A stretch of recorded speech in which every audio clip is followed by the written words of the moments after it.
Hello বন্ধুরা। তো একজন দিদি আমার উনি একটা মেখলা পাঠিয়েছেন, ওনার মেখলাটা সেলাই করে দেবো। তো অনেকটা দূর থেকে উনি পাঠিয়েছেন। তো পাঠানোর পর সঙ্গে সঙ্গে পরের দিন আমি লেগে পড়লাম কাজে, কারণ কাজ থাকলে আমার একদম বসতে ভালো লাগে না।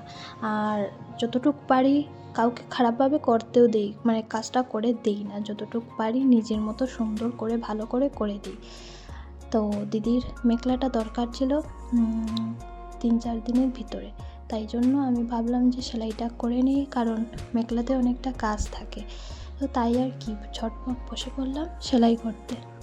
সেলাই করতে তো অবশ্যই একটু টাইম লাগে, কোনো কাজই উড়াতাড়া করে হয় না, একটু আস্তে ধীরে সময় নিয়ে করতে হয়, যে কোনো কাজ হোক। উড়াতাড়ায় কিন্তু কাজটা নষ্টই হয়। তো এই যে 2 দিনের মধ্যে বসে আমার কমপ্লিট হয়ে গেছে। তো এটা ছিল ব্লাউজ। তো ব্লাউজের মধ্যে দেখলাম যে এইরকম লেসটা বসালে একটু ভালো লাগে, তাই একটা লেসও বসিয়ে দিলাম। তো লেসটা বসালেই মোটামুটি আমার ব্লাউজটা কমপ্লিট হয়ে যাবে। তো অবশ্যই কিন্তু কমেন্ট করে জানাবে কেমন হলো। এই ছিল ব্লাউজের ফাইনাল লুক। এবার বাকি রয়েছে হুকটা লাগানোর, তো সেটা একটু পরে লাগিয়ে নেব। তো এটা ছিল ফাইনাল লুক।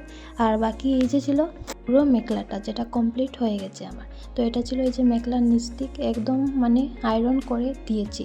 আর এই যে ছিল মেখলার এইগুলো লাগানো অনেকটা সময় লাগে, তো যেগুলোতে একটু বেশি সময় লেগেছিলো। তো দিদি বলেছিল হোয়াইট কালার দেওয়ার জন্য, সেই জন্য এইগুলো হোয়াইট কালারই দিলাম, গোল্ডেন কালার আর দিলাম না।